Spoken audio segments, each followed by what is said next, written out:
आज हम टॉपिक देखेंगे energy of electron by Rutherford model. Electron की एनर्जी को फाइंड करना है। अब हमें पता है कि इलेक्ट्रॉन जो है वो न्यूक्लियस के अराउंड रिवॉल्व करता है, राइट। तो ये रहा हमारा न्यूक्लियस जिसका चार्ज है Ze और उसके अराउंड इलेक्ट्रॉन जो है वो सर्कुलर ऑर्बिट में घूमता है। तो ये सर्कुलर ऑर्बिट है जिसकी रेडियस है स्मॉल r, ओके। और वहां पे ये इलेक्ट्रॉन जो है वो सर्कुलर ऑर्बिट में घूम रहा है। जो न्यूक्लियस का चार्ज है वो कितना है, Z इंटू ई है। यहाँ पे हम हाइड्रोजन एटम की बात करें तो Z इज इक्वल टू कितना होगा, 1 होगा। तो सबसे पहले बात करते हैं इलेक्ट्रॉन ऐसे सर्कुलर ऑर्बिट में रिवॉल्व करे तो उसके ऊपर दो तरह के फोर्स लगते हैं। एक तो पहला इलेक्ट्रिकल फोर्स और दूसरा सेंट्रीपिटल फोर्स, क्योंकि सेंटर की तरफ लगता है ना, राइट। अगर सर्कुलर मोशन है तो उसके ऊपर सेंट्रीपिटल फोर्स लगेगा। और यहाँ पे प्रोटॉन और यहाँ पे इलेक्ट्रॉन की बात है, इसलिए वहां पे लगेगा इलेक्ट्रिकल फोर्स। यानी यहाँ पे इलेक्ट्रिकल फोर्स और सेंट्रीपिटल फोर्स जो होता है वो सेम होता है। तो इलेक्ट्रिक फोर्स का इक्वेशन क्या हमारा, F इज इक्वल टू के Q1 Q2 upon r square.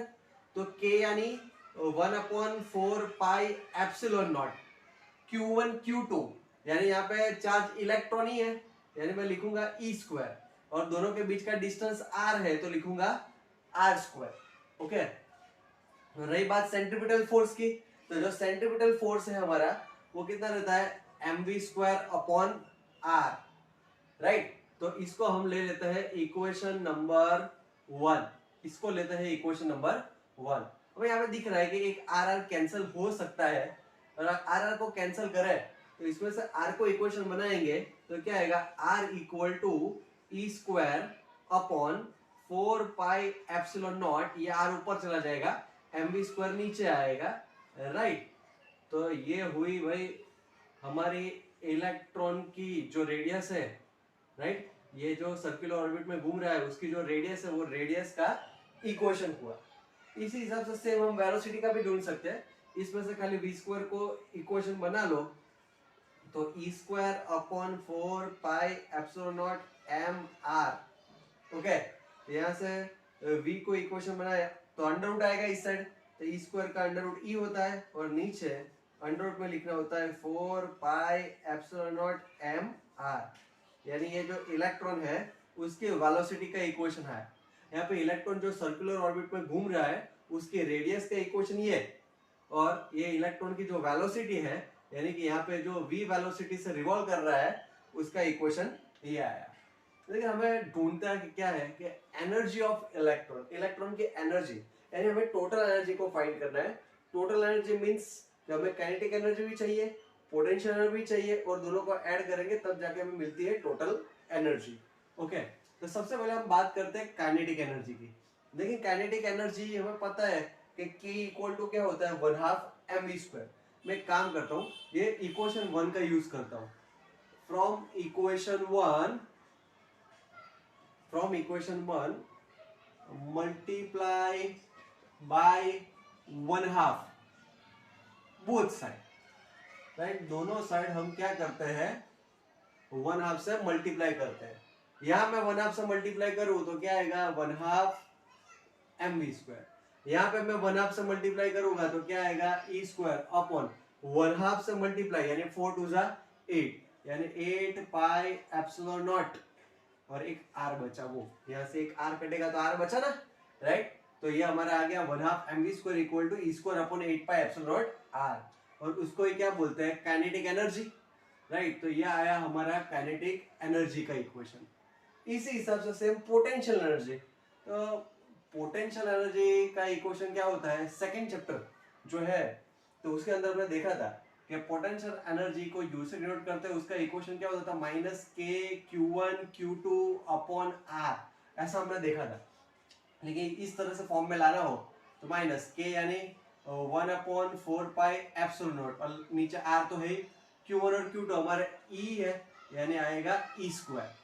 यानी पोटेंशियल एनर्जी की जो वैल्यू आई वो कितने आई, u equal to minus e square upon 4πε0r। और रही बात हमें टोटल एनर्जी फाइंड करने की, तो total energy equal to kinetic energy plus potential energy. Kinetic energy हमारी कितनी है, e square upon 8πε0r, right. और पोटेंशियल एनर्जी हमारी कितनी है, minus e square upon 4πε0r रहता है। ओके, तो इन दोनों में से कॉमन कितना है, e square upon 4πε0r common रहता है, बचेगा क्या यहाँ पे, 1 हाफ बचेगा, -1, हाफ में से 1 जाएगा तो माइनस हाफ आएगा, राइट, सॉरी माइनस हाफ आएगा, यानी 4 टू 8πε0r बचा, यानी ये आ गई हमारी टोटल एनर्जी, मतलब को कैपिटल ई से डिनोट करते हैं हम, राइट। यानी कि इलेक्ट्रॉन ये सर्कुलर ऑर्बिट में घूमता है तब उसकी काइनेटिक एनर्जी इतनी होनी चाहिए, पोटेंशियल एनर्जी इतनी होनी चाहिए, और टोटल एनर्जी जो है वो इतनी होनी चाहिए। क्लियर। तो ये वीडियो में रुदरफोर्ड मॉडल के हिसाब से जब इलेक्ट्रॉन न्यूक्लियस के अराउंड सर्कुलर ऑर्बिट में घूमता है तब उसकी रेडियस कितनी होनी चाहिए, तब उसकी वेलोसिटी कितनी होनी चाहिए, काइनेटिक एनर्जी कितनी होनी चाहिए, पोटेंशियल एनर्जी कितनी होनी चाहिए, टोटल एनर्जी कितनी होनी चाहिए, वो हमने फाइंड किया। अब हम देखेंगे orbital radius and velocity find करना है, लेकिन किसकी वजह से, बाय बोर्स मॉडल। अभी हमने एक क्वेश्चन देखा था आगे कि उसमें हमने रुदरफोर्ड मॉडल के हिसाब से रेडियस और वेलोसिटी फाइंड की थी, यहाँ पे हमें बोर मॉडल के हिसाब से हमें orbital radius and velocity find करनी है। तो सबसे पहले बात करते हैं वही फिगर की कि जहाँ पे न्यूक्लियस होता है जिसका चार्ज होता है Z इंटू ई, और न्यूक्लियस के अराउंड जो इलेक्ट्रॉन है वो सर्कुलर ऑर्बिट में घूमते रहते हैं जिसकी रेडियस r है और उनकी वेलोसिटी जो है वो v है, राइट। यानी फॉर nth इलेक्ट्रॉन के लिए तो उसकी रेडियस rn लेंगे और उसकी वेलोसिटी जो है वो vn ले सकते हैं। ओके, तो इलेक्ट्रॉन न्यूक्लियस के अराउंड सर्कुलर ऑर्बिट में घूमता है तब दो तरह के फोर्स लगते हैं, एक तो अपना कौन सा, एक इलेक्ट्रिक फोर्स और दूसरा कौन सा, सेंट्रीपिटल फोर्स।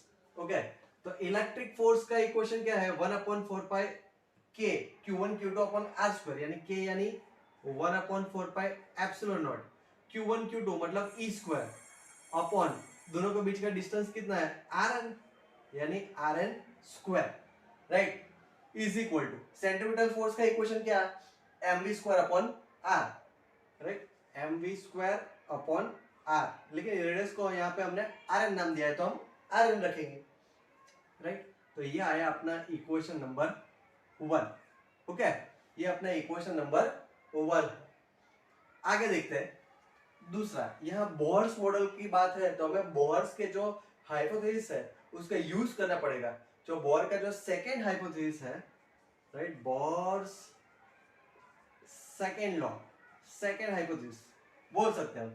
तो बोर ने सेकेंड लॉ में क्या बताया था कि इलेक्ट्रॉन जो है वो ऐसी ही ऑर्बिट में घूमता है जिसका एंगुलर मोमेंटम, एंगुलर मोमेंटम यानी कि L यानी कि mvr वो h/2π के मल्टीपल में हो, राइट। बोर ने क्या बताया कि इलेक्ट्रॉन ऐसी ही ऑर्बिट में घूमता है जिसका एंगुलर मोमेंटम h/2π के मल्टीपल में हो, राइट। तो ये अपना हो गया सेकेंड इक्वेशन।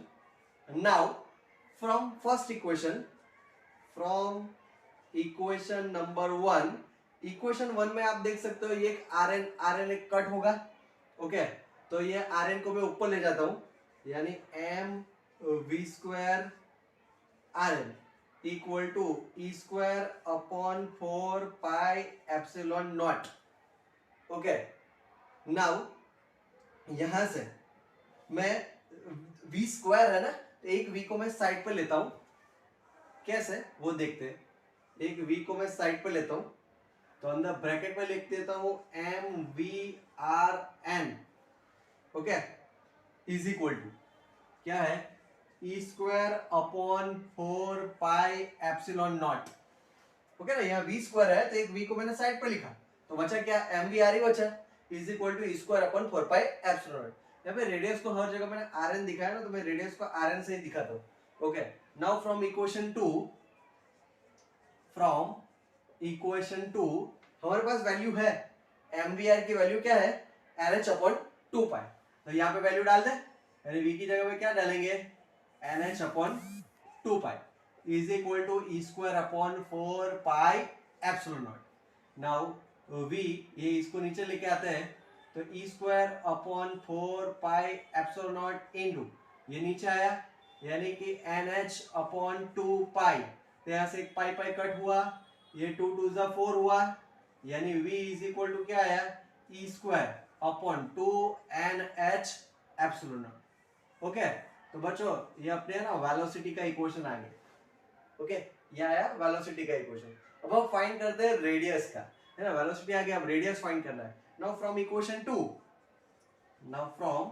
इक्वेशन नंबर 2 यानी कि ये, तो यहां से मैं रेडियस को इक्वेशन बनाऊं तो Rn इक्वल टू क्या रहेगा, NH अपॉन 2 पाई mv, है ना, ये mv नीचे चला जाएगा।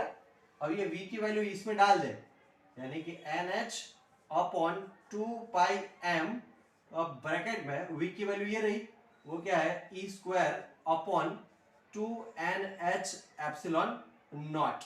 ओके, तो आप देख सकते हो यहाँ से 2 2 कट होगा और कुछ कट हो नहीं हो रहा है, राइट, यानी ये ऊपर चला जाएगा, यानी ऊपर जाएगा तो क्या होगा, ये अपना होगा n square h square epsilon naught upon pi m e square. Okay, तो ये आ गया अपना रेडियस का इक्वेशन बच्चों, क्या है अपना रेडियस का इक्वेशन। यानी इलेक्ट्रॉन जो सर्कुलर ऑर्बिट में घूम रहा है, तो बोर मॉडल के हिसाब से उसकी रेडियस, ये सर्कुलर ऑर्बिट है, उसकी रेडियस कितनी होनी चाहिए, Rn equal to n square h square epsilon naught upon pi m e square. और इलेक्ट्रॉन यहाँ पे जो घूम रहा है, तो उसकी जो वेलोसिटी है वो इतनी होनी चाहिए, e square upon 2NH epsilon not. Hope बच्चों आपको समझ में